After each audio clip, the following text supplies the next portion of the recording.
Geometry Dash is a game with a variety of different objectives. Many people have different goals.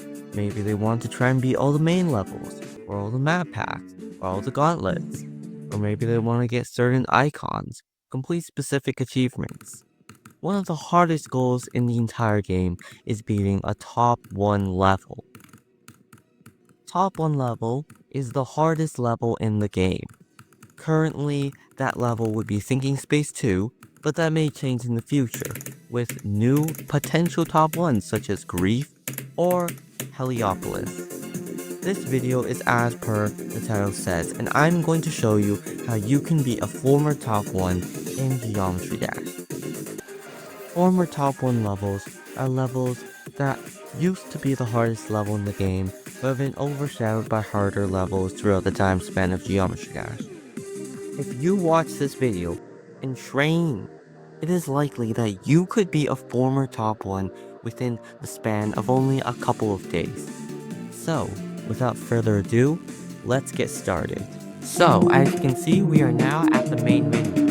So what you're going to want to do is you're going to want to click that big play button in the middle, and then you're going to want to go to the right arrow and click that 6 times.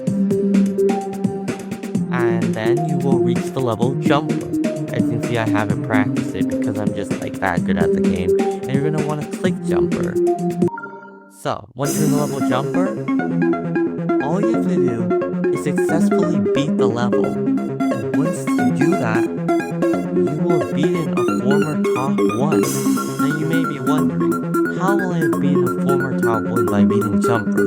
Well, in version 1.0, RobTop released the game Geometry Dash with its 7 main levels, the hardest being Jumper. And since RobTop created these levels, these are the first levels, which means that Jumper is the hardest because custom levels would have came after the release of Geometry Dash, which means that if you beat Jumper, that means that you have beaten a top 1 or a former top. Now this level is quite tricky and it might trip you up a bit, so you might want to practice it. So, well, as I said, I'm an expert, so I only have practiced it.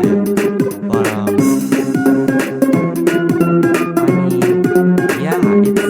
it's a bit tough, you know, you might need to get used to all, like, the mechanics and stuff, especially upside down shifts that might trip you up. But, once you've gone the level down, I mean, you should be able to sail through it. It should only take, like, a couple days at most. About. Anyways, this level was kinda hard, though, not gonna lie. It did take me, like, 90,000 attempts, but you don't need to worry about that. But all you need to know is that if you beat Jumper, you have beaten a former top 1. And you can flex that to your friends or whatever. But anyways, that's the end of this video, and thank you for watching.